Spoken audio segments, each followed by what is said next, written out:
네, 불교 입문 이 사실, 열애는 이것을 깨닫고 실현하였다. 책 읽기 공부 이어가도록 하겠습니다.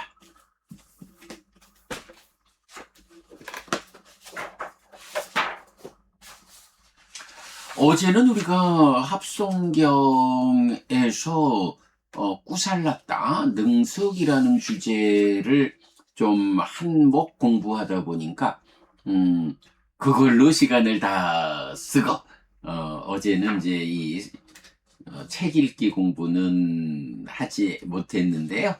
그저께 우리가 부처님의 제자라면 연기를 바르게 알아야 합니다. 라는 주제에서 연기의 정의 및 확장된 의미 부분을 살펴보았습니다.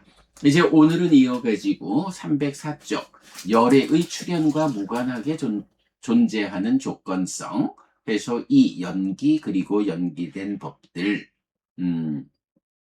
12번 상류따 20번 조건경이죠. 요거 우리가 이 책의 제목으로 삼고 있는 열애는 이것을 깨닫고 실현하였다. 땅다 또 아부삼부짜띠 아비사메띠라는 요 문장을 담고 있는 세 개의 경들. 그 중에서 오온에 대한 세상의 법들이라고 소개하는 꼭경을 배제하고 나면 삼법인을 말하는 출현경과 연기를 말하는 이 조건경 두 개가 열애들의 출현이나 출현하지 않음을 원인으로 움직이지 않는 안정되고 확실한 원리라고 해서 열애 이전의 것, 부처 이전의 것, 교주 이전의 것이라는 개념을 구성하는 두 가지 사실 이런 관점이죠. 예, 그 이야기 오늘은 이거 우리가 수도 없이 반복하는 주제니까 오늘은 좀 빠르게 읽어보도록 하겠습니다. 네.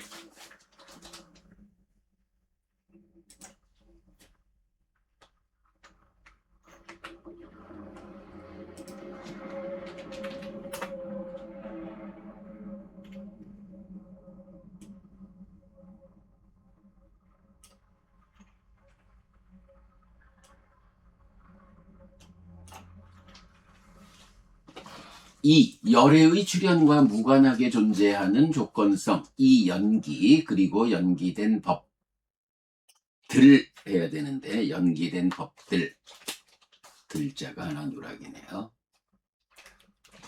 그래서 12번 상류따 20번 조건경이고 요 94쪽에서 그 6개의 경들 제1부 6개의 경에서 포함하고 있는 경이죠.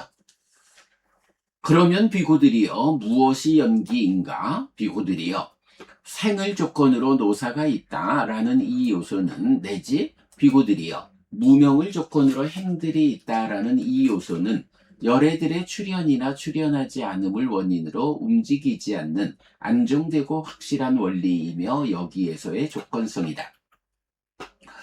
열애는 이것을 깨닫고 실현하였다. 깨닫고 실현한 뒤 보라 비구들이여 무명을 조건으로 행들이 있다라고 공표하고 전달하고 선언하고 시작하고 드러내고 분석하고 해설한다. 이렇게 비구들이여 거기서 사실을 벗어나지 않음, 다른 방법으로 생겨나지 않음, 여기에서의 조건성, 비구들이여 이것이 연기라고 불린다. 그러면 비구들이여 무엇이 연기된 법인가? 비구들이여 노사는 무상하고 유의이고 연기되었고 부서지는 것이고 무너지는 것이고 바래는 것이고 소멸하는 것이다. 비구들이여 무명은 무상하고 유의이고 연기되었고 부서지는 것이고 무너지는 것이고 바래는 것이고 소멸하는 것이다. 비구들이여 이것이 연기된 법이라고 불린다. 잠시만요.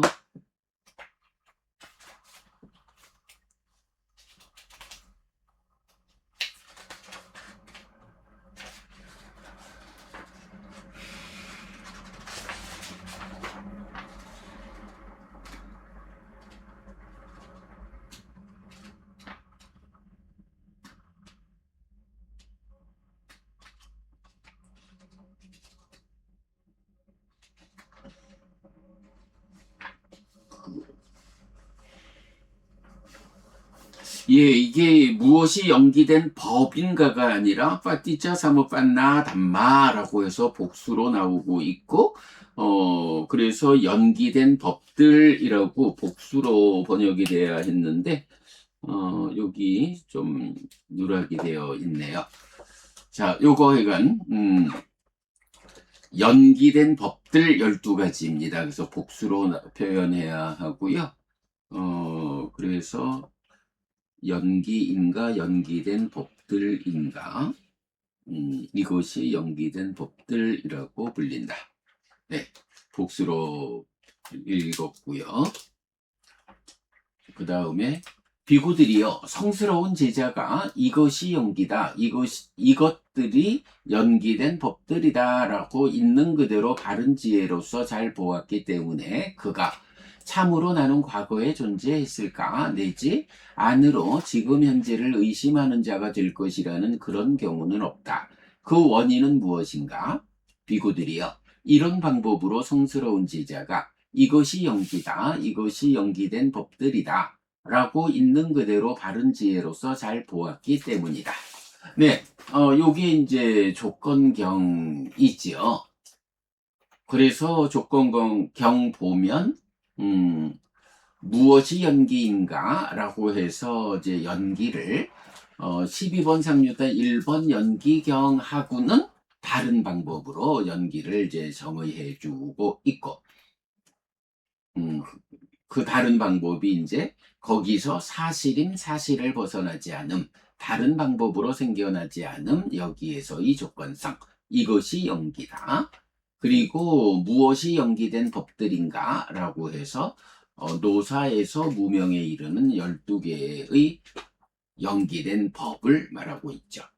그런가 하면 이렇게 연기된 법들을 있는 그대로 바른 지혜로서 보면 뭐 나는 누구인가 라고 하는 이 존재와 관련해서 의심하지 않게 된다. 왜냐하면 연기와 연기된 법들을 있는 그대로 바른 지혜로서 잘 보았기 때문이다. 뭐 연기라고 하는 것이 이제 괴로움이 생겨나 자라나는 이런 조건 관계잖아요. 말하자면 불교 안의 최상위 개념인 고와 고멸 이 괴로움이 어떻게 생겨나는 것일까라고 고의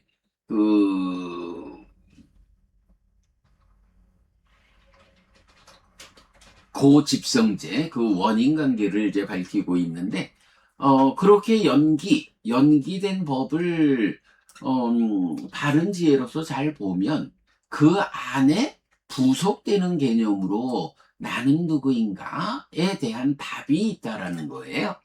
그래서 불교는 최상위 개념을 고와 고멸, 괴로울 것인가 행복할 것인가 여기에 두지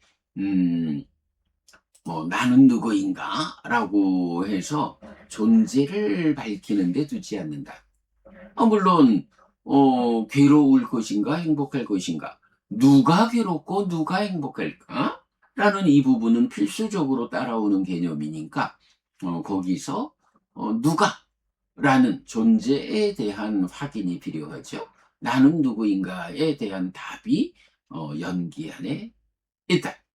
라는 부분, 그렇게 이제 고와 고멸이 최상위 개념이고 거기에 종속되는 개념으로 나는 누구인가 라는 존재에 대한 정의 그 설명이 포함된다라는 거는 요거는 정말로 우리가 놓치면 안 된다. 뭐 후대로 가면서 그냥 나는 누구인가라고 하는 존재성의 구명 이쪽에 초점을 맞추는 뭐 그런 경향이 생겨나지만 부처님의 관점은 아니다라는 부분 분명히 봐야겠고요. 자, 사실을 벗어나지 않음, 다른 방법으로 생겨나지 않음, 여기에서의 조건성, 이것이 연기입니다. 여기에서의 조건성이라는 하나의 토대 위에서 중생으로의 삶을 설명하는 이것이 사실입니다. 이것이 사실에서 벗어나지 않는 것입니다. 그래서 이 방법 외에 다른 방법으로는 중생으로의 삶, 그리고 삶을 구성하는 것들은 생겨나지 않습니다.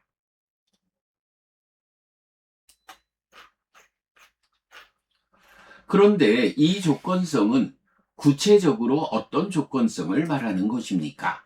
생을 조건으로 노사가 있다, 내지 무명을 조건으로 행들이 있다라는 열한 과정은 열애들의 출현 여부에 따라 움직이지 않는 안정되고 확실한 원리 또는 이치인데, 여기 즉 중생 세상에서 작동하는 또는 적용되는 조건성입니다. 어떤 조건 관계에서 불완전한 존재, 바화가 생겨나고 그 존재에게 괴로움이 생겨나서 자라나는지를 가리키는 예외가 없는 100% 조건 관계입니다. 자, 그래서 연기된 법들의 조건 관계에는 100% 조건 관계다, 예외 없다. 요거 연기라는 거기서 사실인 사실을 벗어나지 않음, 다른 방법으로 생겨나지 않음, 여기에서의 조건성이라는 연기에 의한 연기된 법들의 조건관계가 이렇게 예외 없는 100% 조건관계다. 이렇게 정리했고요. 그리고 부처님은 이것을 깨닫고 실현하였습니다. 깨닫고 실현한 뒤 공표하고 전달하고 선언하고 시작하고 드러내고 분석하고 해설합니다. 부처님 이전 누구도 알고 보지 못한 이 원리 또는 이치를 깨닫고 실현함으로써 부처가 되고 스승이 된 것입니다. 이런 원리 또는 이치에 의해 설명되는 삶의 과정은 무명, 행식, 명색, 유깁, 촉수, 애취유, 생노사의 12개의 법, 있는 것으로 구성됩니다. 이 법들은 무상하고 유의이고 연기된 것입니다. 삶의 과정을 구성하는 것들이 이렇게 자기를 유지하지 못하고 그에 따라 중생으로의 삶 자체도 자기를 유지하지 못하는 이것이 중생의 삶을 살아가고 있는 나의 한계라고 할 것입니다. 다행히 이 한계는 극복될 수 있습니다. 이 법들이 부서지는 것이고 무너지는 것이고 바래는 것이고 소멸하는 것이기 때문입니다. 어떤 방법을 어떻게 실천할 때 그 법들이 부서지고 무너지고 바래어 소멸하는지 알려지면 그 방법을 배워 알고 실천함으로써 이 한계가 극복될 것입니다. 그렇다면 연기의 용도가 확인됩니다. 어떤 목적을 위해 깨닫고 설해진 법인지 알려지는 것입니다. 자, 연기의 용도. 어떤 목적을 위해 깨닫고 설해진 법인지 알려지는 것입니다. 연기는 여기, 즉 중생으로의 삶에 적용되는 11단계의 조건관계를 설명하기 위한 것. 요런 용도, 요런 목적으로 위한 것입니다. 조건관계의 끝부분을 차지하는 생과 노사, 수비고우, 내 등 모든 괴로움 무더기의 정체를 밝히기 위한 것. 모든 괴로움 무더기라고 할 때 생, 노사, 수비고우, 내 등 모든 괴로움 무더기, 이것의 정체를 밝히기 위한 것. 정체를 드러낸 그 법들에게 적절히 대응함으로써 그 괴로움의 소멸을 실현하기 위한 것입니다. 주목해야 합니다. 이런 용도, 이런 목적을 위해 부처님은 연기를 깨닫고 실현한 것입니다.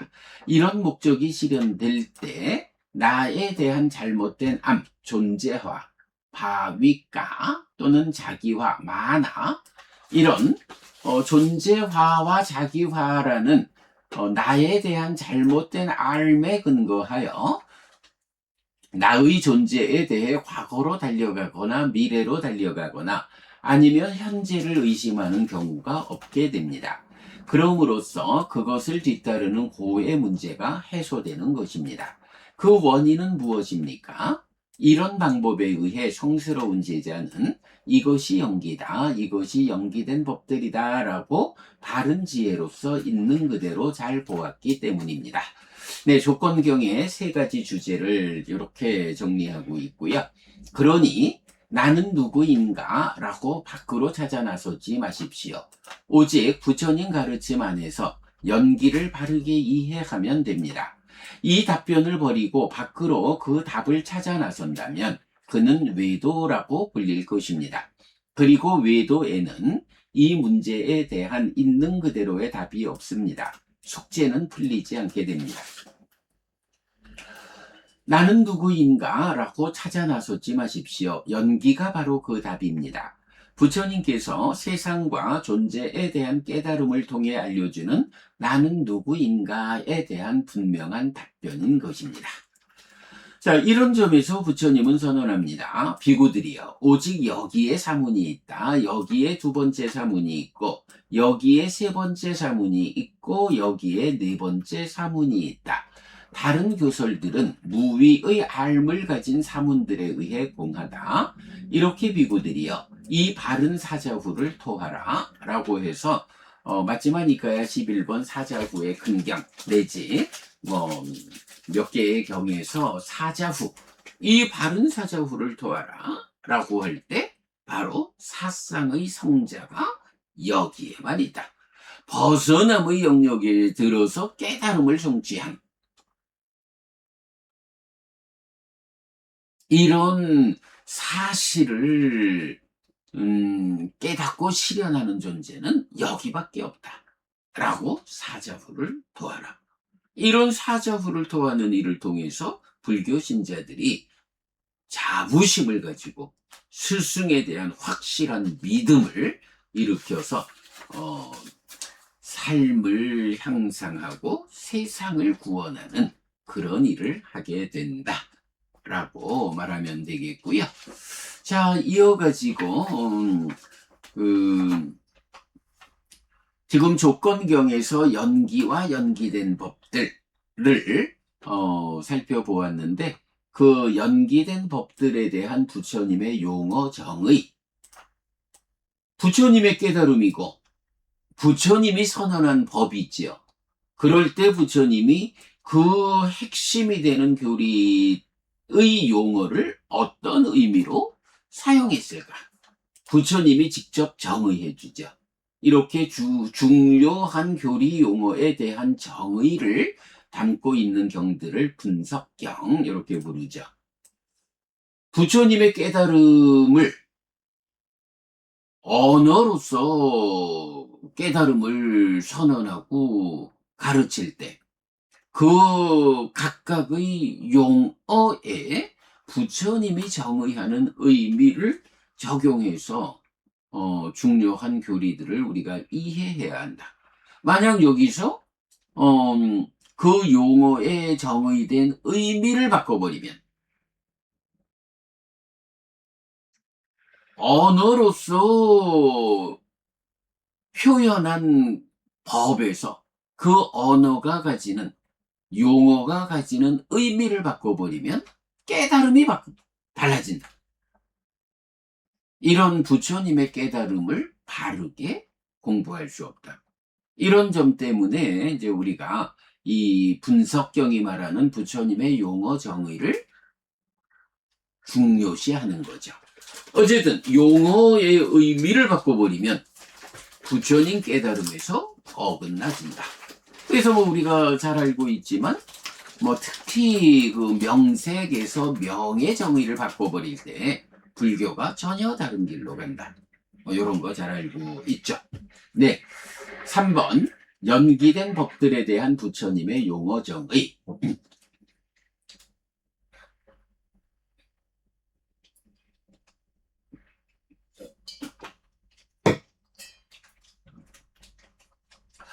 비구들이여 무엇이 연기인가? 비구들이여 무명을 조건으로 행들이 있다 내지 이렇게 이 모든 괴로움의 무더기가 자라난다 라고 12개의 연기된 법들 간의 조건관계로 연기가 정의가 되었어요.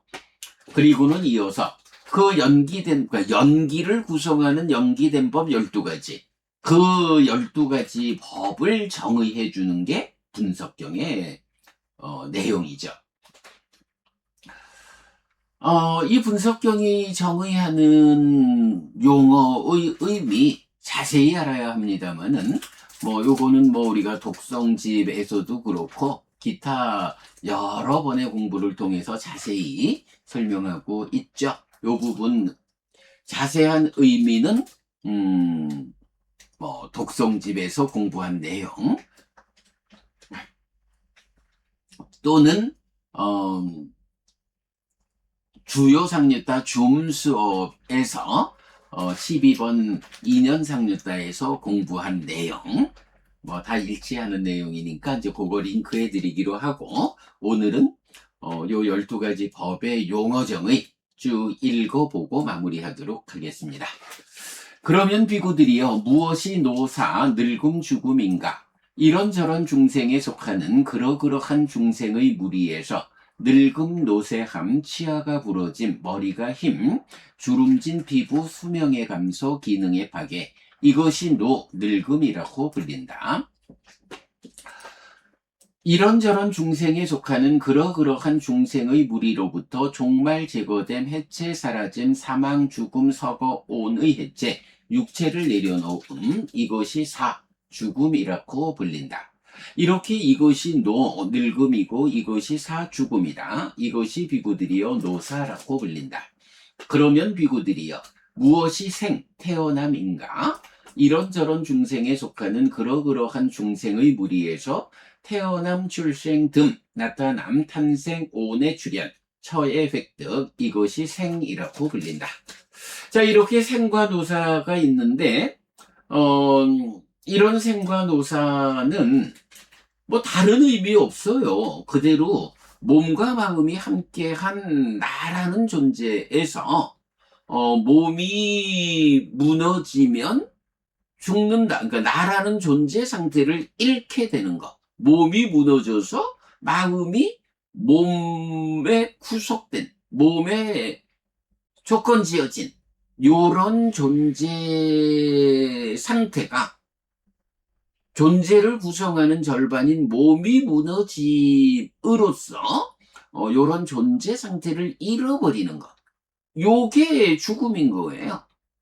그러면 그럴 때에 이 마음이 중생인 한 한순간도 몸 없이 존재할 수 없는 100% 조건관계, 요것 때문에 죽는 순간 새로운 몸으로 옮겨가서 새로운 존재 상태, 마음이 내 삶의 정체성을 담고 있는 상태에서 새로운 몸으로 옮겨가서 삶을 이어가는, 이렇게 새로운 몸으로 옮겨가서 새로운 존재를 구성하게 되는, 요걸 태어남이라고 하지 않아요?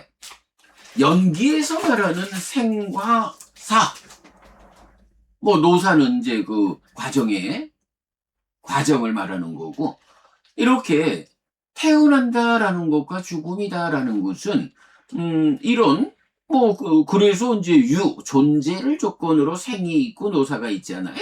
존재라는 것이 우파니샤드 힌두교가 말하는 사뜨라는 몸 없는 존재성, 이거 아니란 말이죠. 바와라고 해서 몸과 마음이 함께해서 구성되는 나라는 존재를 부처님은 존재라고 정의하고, 이 존재를 조건으로 태어남이 있고 늙음이 있다. 그러면 이런 존재, 몸과 마음이 함께해서 구성되는 나라는 존재가 조건이 되는 거기 때문에, 이런 조건의 상태를 잃으면 죽는다라고 해서, 그럴 때에 그 조건을 회복하기 위해서 옮겨간 요것이 태어납니다.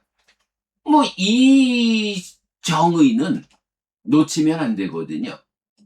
이렇게 연기가 말하는 생과 노사라는 것은 몸이 무너져 죽음에 의해서 새로운 몸으로 옮겨가 새로운 존재를 구성하는 것으로의 태어남.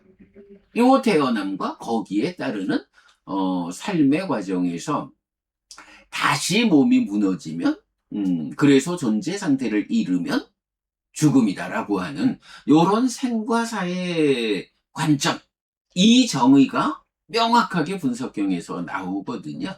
그런데 이제 이게 선불교로 가면서 선불교에서는 일념생사라고 해서 한 생각이 일어나면 그게 태어나는 것이고 한 생각 사라지면 그게 죽는 것이다 라고 해서 일념생사 요렇게 이제 그 그런 개념이 생겨나는데 뭐 이거는 수행의 과정에서 어떤 하나의 그 현상에 대한 관점 뭐 요런 거지 이게 연기가 말하는 그 생사하고는 동일시할 수 없다.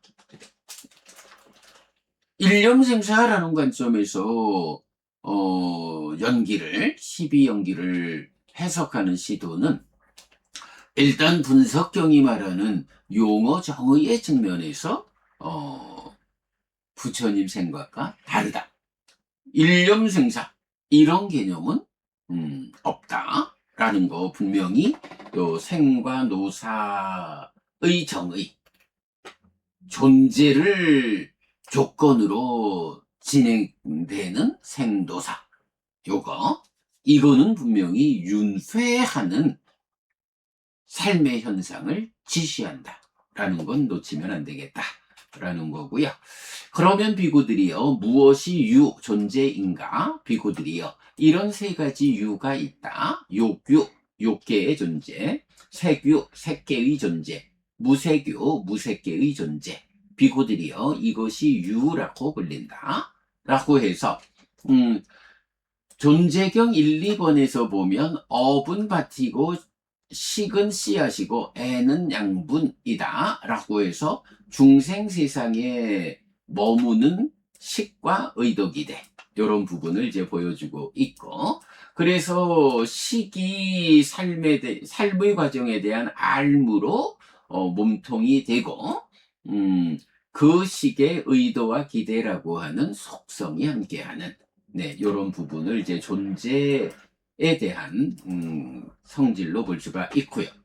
그런가 하면 12번 상류타 64번 탐있음경에서 자량에 대한 탐이 있고 소망이 있고 애가 있으면 거기서 식이 단지 머무는 것뿐만 아니라 머물고 늘어난다 라고 해서 이전 순간까지 머문 식들이 쌓여있는 식의 무더기, 식온에 지금 머문 식이 가서 더해지는, 그래서 머물고 식온의 상태를 늘어나게 하는, 요런 표현 핵심이죠. 식이 머물고 늘어날 때 명색이 참여한다. 명색이 참여할 때 행들이 성장한다. 행들이 성장할 때 미래의 다음의 존재로 태어남이 있다. 이렇게 그 존재와 관련해서는 존재경 1, 2번 탐있음경 놓치면 안 되죠. 그러면 비구들이요 무엇이 취, 집착인가? 비구들이요 이런 네 가지 취가 있다. 욕취, 소유의 집착, 견취, 견해의 집착, 계금취, 계와 관행의 집착, 아어취, 나의 주장의 집착. 비구들이요 이것이 취라고 불린다. 자, 요런 네 가지 취와 관련해서 함께 봐야 하는 경이 사자후 작근경 맞지마니까야 11번이죠.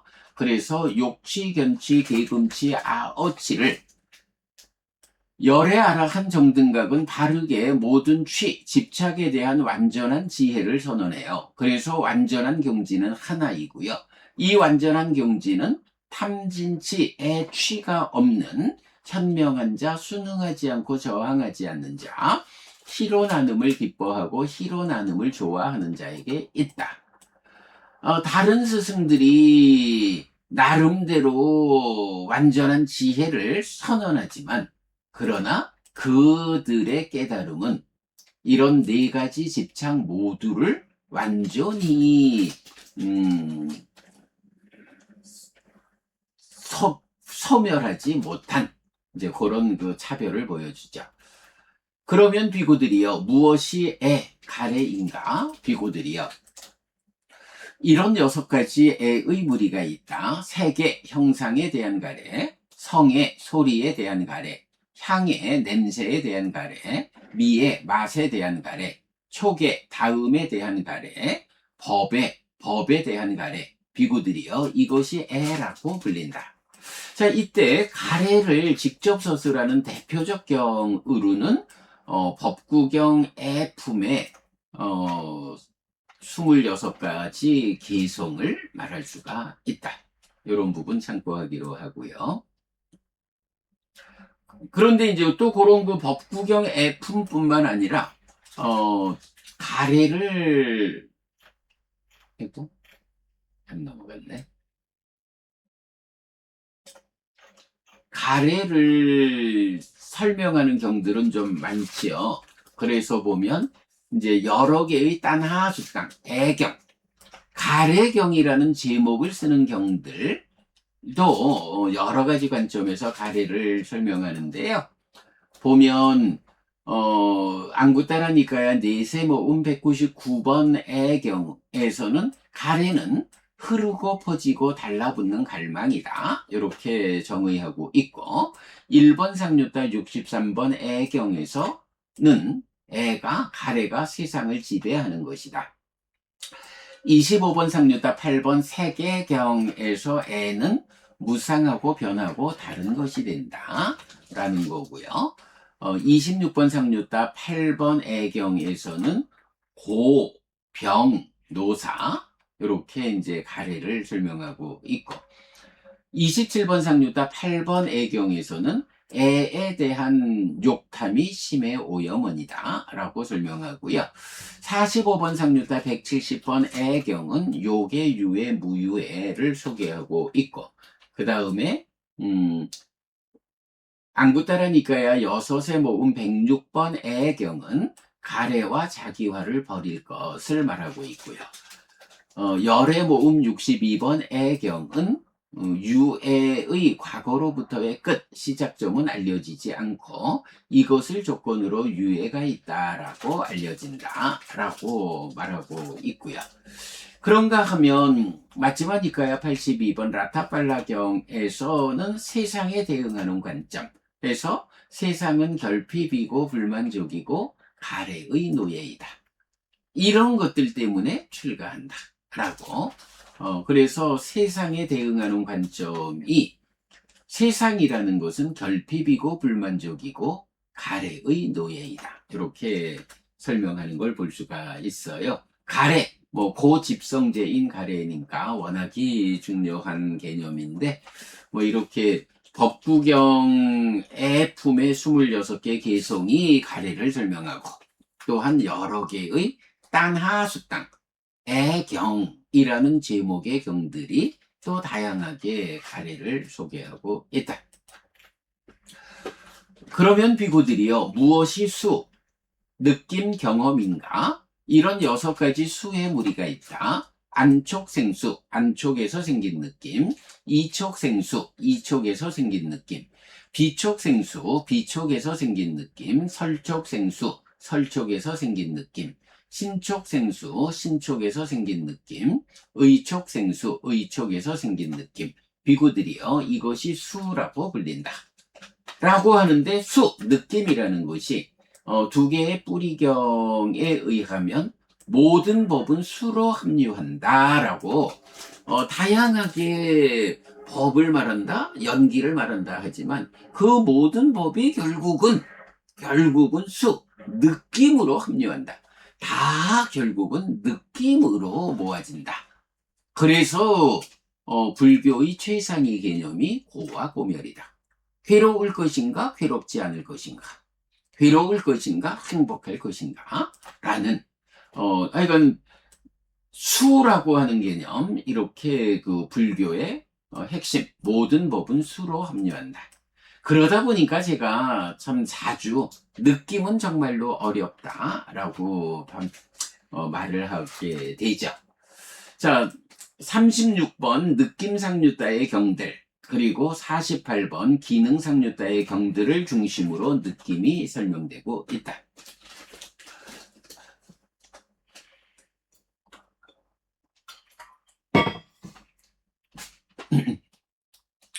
그러면 비구들이여, 무엇이 촉, 만남인가?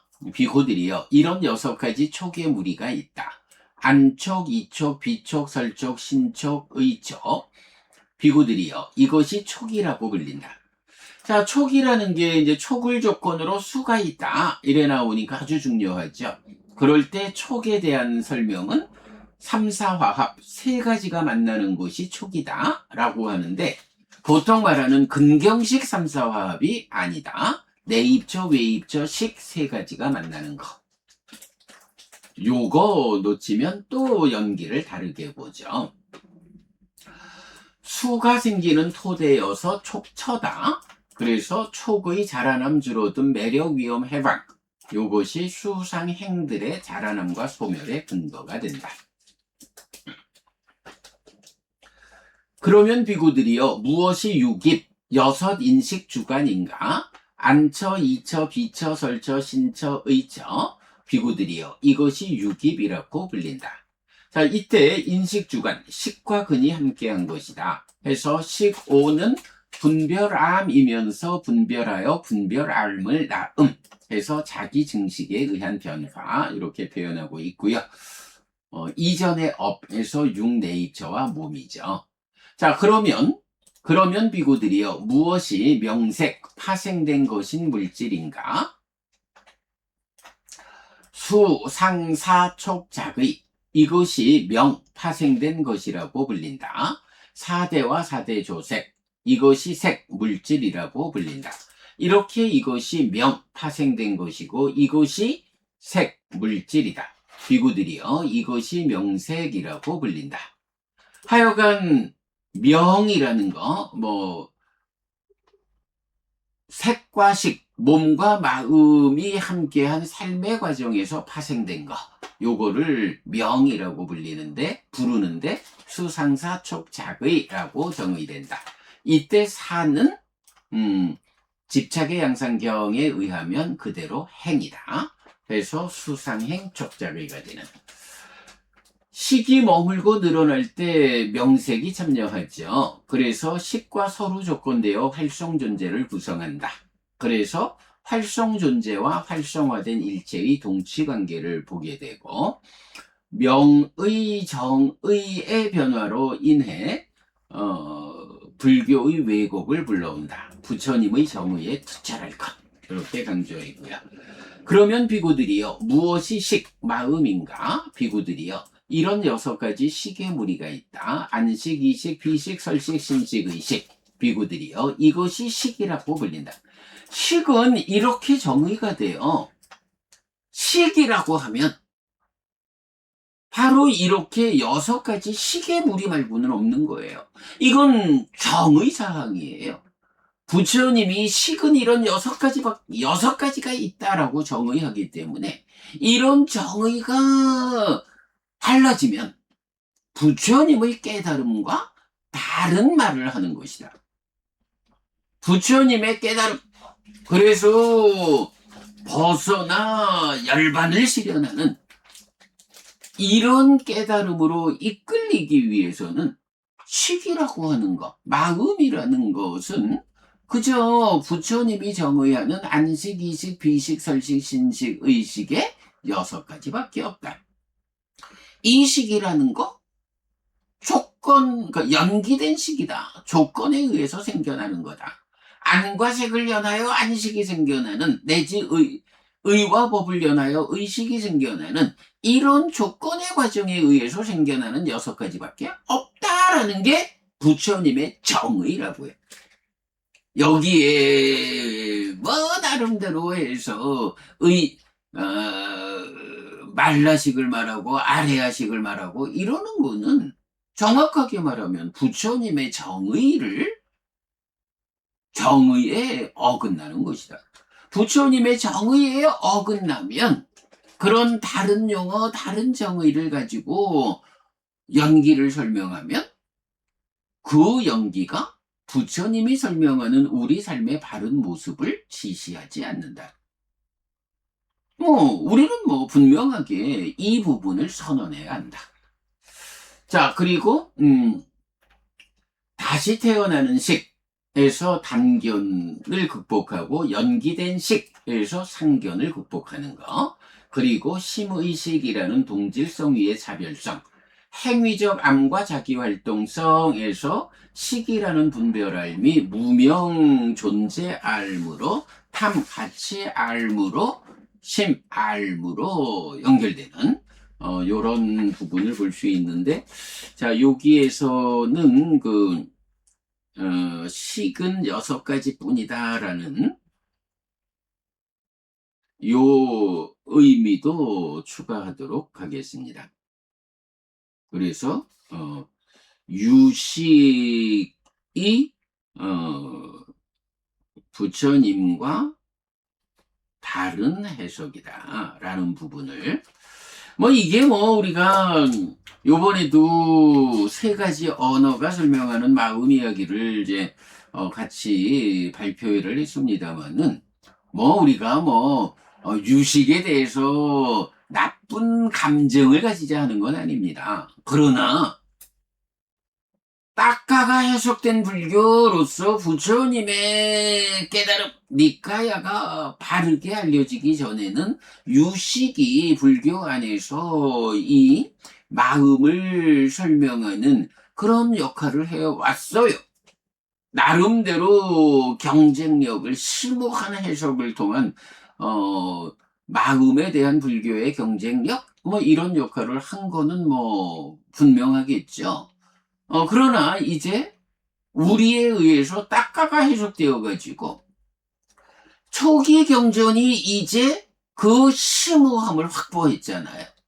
이전에는 딱가가 해석되지 않으니까 니까야가 그렇게 심오한 영역을 드러내지 못했다, 이렇게 말할 수가 있고, 그럴 때 심오하게 유식이라는 방법으로 마음을 설명해냈다 이래야겠지만, 이제 우리가 2000년의 세월을 격해가지고 딱가를 해석했고 딱가가 해석된 불교를 선언하게 되었죠. 그럴 때에 딱가가 해석된 불교는 그 부처님 깨달음의 그 심오한 영역을 확보했잖아요. 이제는 니까야가 설명하는 마음도 심오해졌다고요. 이 심오함이 확보된 상태에서 심오한 마음의 해석인 니까야와 심오한 마음의 해석인 유식과 2가지 중에서 심오함이 해석되기 이전에는 심오함을 말하는 유식이 의미를 가질 수 있었겠지만, 이제는 그 심오함이 확보된 상태에서는 유식이라는 부처님의 정의와 다른 마음 이야기가 불교를 대표할 수 없다. 심오함 가운데 부처님에 의해서 선언되는 심오한 영역이 불교를 대표하는 마음 이야기, 삶의 이야기가 된다. 요 개념, 그거를 바로 무엇이 식인가 라고 할 때 오직 6가지 식의 무리만을 부처님이 선언한다. 부처님 선언에 포함되지 않는 2가지가 더해진 유식의 접근, 이것은 부처님의 깨달음의 입장에서 인정될 수 없다. 그러면 비구들이여 무엇이 형성작용들인가? 비구들이여 이런 3가지 형성작용들이, 이런 3가지 행이 있다. 여기서는 또 들이 빠져야 되네. 이런 3가지 행이 있다. 신행, 구행, 심행. 몸을 형성하는 작용, 말을 형성하는 작용, 심을 형성하는 작용. 비구들이여 이것이 행들이라고 불린다 라고 해서, 자 모든 중생은 행에 의해 유지된다 하는 거, 지금 우리가 진행하는 디가니까야 34번 합성경에서 한 가지로 구성된 법들에서 보았죠. 그래서 형성하지 않음에 의한 해탈이 애착경과 씨앗경에서 나오고 있고요. 자 그런가 하면 신행은 들숨날숨이다, 구행은 윗닦아 윗자라다, 심행은 상수라는 요 3가지 행에 대한 정의가 전통과 진정의 분기점으로 딱가가 해석된 불교의 근거가 중심이 되고 있다. 그러면 비구들이요, 무엇이 무명인가? 비구들이요, 고에 대한 무지, 고집에 대한 무지, 고멸에 대한 무지, 고멸로 이끄는 실천에 대한 무지, 비구들이요, 이것이 무명이라고 불린다. 해서 맞지만일까요? 9번 정견경에서 무명과 번뇌의 서로 조건됨, 그래서 서로 조건됨에 의한 하나의 존재성으로 탐진치의 치가 무명 더하기 번뇌다라는 것을 우리가 해석하고 있죠. 자, 그런가 하면 연기의 무명은 사성제를 모르는 건데, 거기에 대응해서 팔정도의 정견이 사성제를 아는 거예요. 사성제를 알고 모름에 따라서 무명과 정견이 정의된다. 그래서 연기와 팔정도의 두 방향성을 보게 되는데, 연기는 무명으로부터 사성제를 모르는 것으로의 무명으로부터 출발하는 연기는 고집, 괴로움이 생겨나 자라나는 그런 삶으로 이끌고, 사성제를 아는 것으로의 정견으로 시작하는 팔정도는 고멸, 바로 그 괴로움이 줄어들어 소멸하는 이런 삶의 방향을 말한다. 연기와 팔정도의 두 방향성, 우리가 그림으로도 그려서 표시하고 있죠.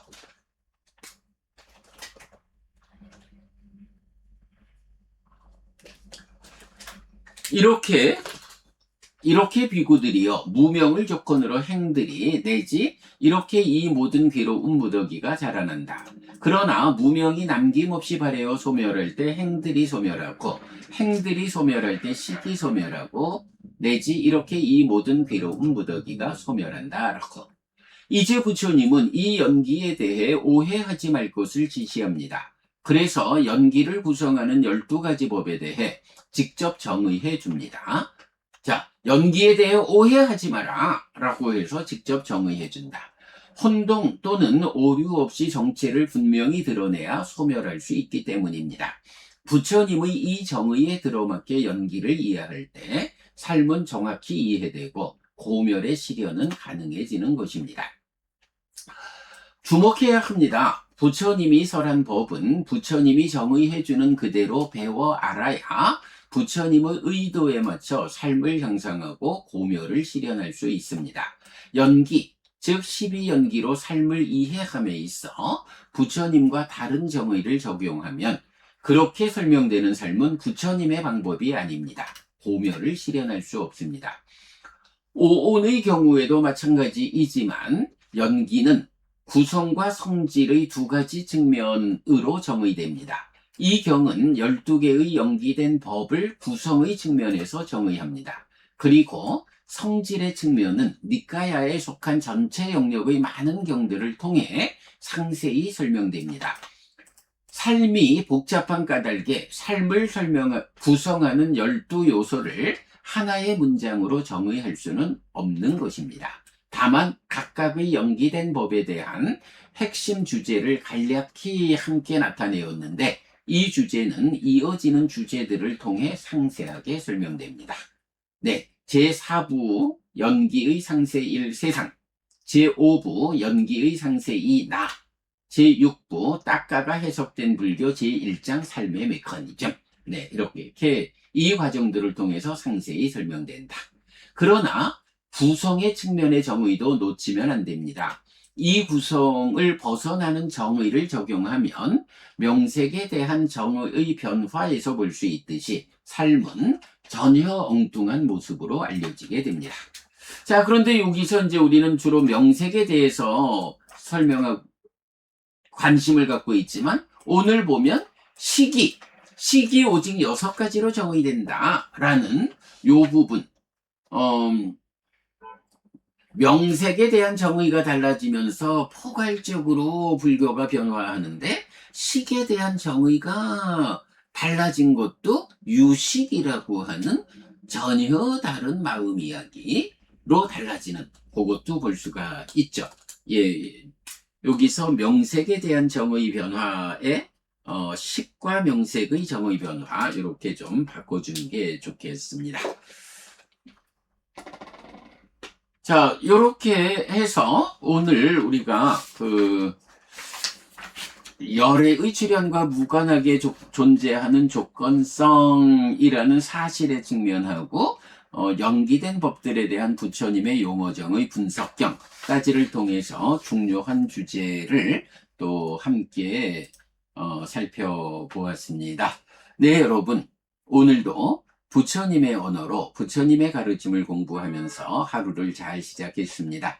잘 시작한 오늘 하루 여러분 내내 편안하시고 이익과 행복을 쌓는 시간 되시기 바랍니다.